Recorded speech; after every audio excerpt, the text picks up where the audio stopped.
2025 turned employment immigration upside down with higher filing fees, new payment systems, and even more uncertainty than ever before. As we head into 2026, the question isn't what's changed, but how do you build a plan that survives another unpredictable year? Hi, I'm attorney Soulmaz Taghavi, and most of the companies I work with are not Fortune 500 employers running hundreds of H-1Bs. They're startups, small teams, and founders who need a clean, realistic strategy for bringing in key people without getting buried under traditional processes. So let's talk about what 2026 should look like. This is the year to think beyond the H-1B. The uncertainty around the proposed initial fee and the lottery makes it a fragile foundation for your hiring plan. Even if the rules change again, and I'm sure they will, an H-1B only strategy puts your business at risk. But here's the good news. For many startups, the best talent pathways are not H-1Bs at all. Let's start with the O-1 visa. If you're hiring a standout engineer, researcher,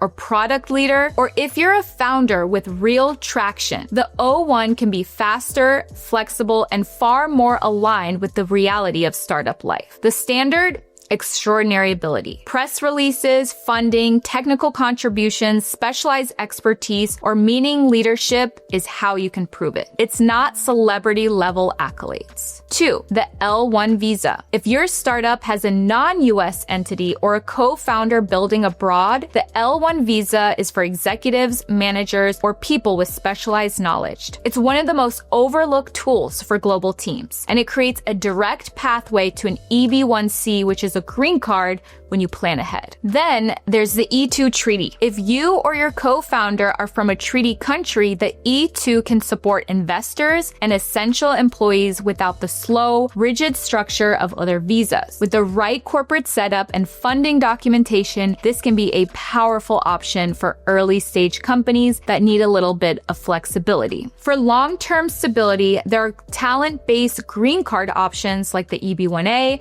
and the NIW. These options are designed for builders, people who work has national impact in areas like AI, climate, public health, and critical infrastructure. For founders and highly skilled professionals already in the United States contributing to our economy, these categories can bypass the H-1B entirely and anchor your long-term team with permanent residency rather than temporary stopgaps. So what does that mean for you when you're planning your 2026 budget and hiring? First, don't anchor your costs or timelines to a single visa type. Each of these categories come with its own evidence requirements, filing fees, and processing options. Your budget should reflect a flexible, multi-path strategy, not a single point of failure. Second, build a clean payment workflow now. The end of paper checks means filings rely on predictable digital payments, and a delayed authorization can delay your hire. Even small teams need a simple process for who approves, who pays, and how those transactions are documented. Third, map your mobility plan to your business milestones. If you're raising a round,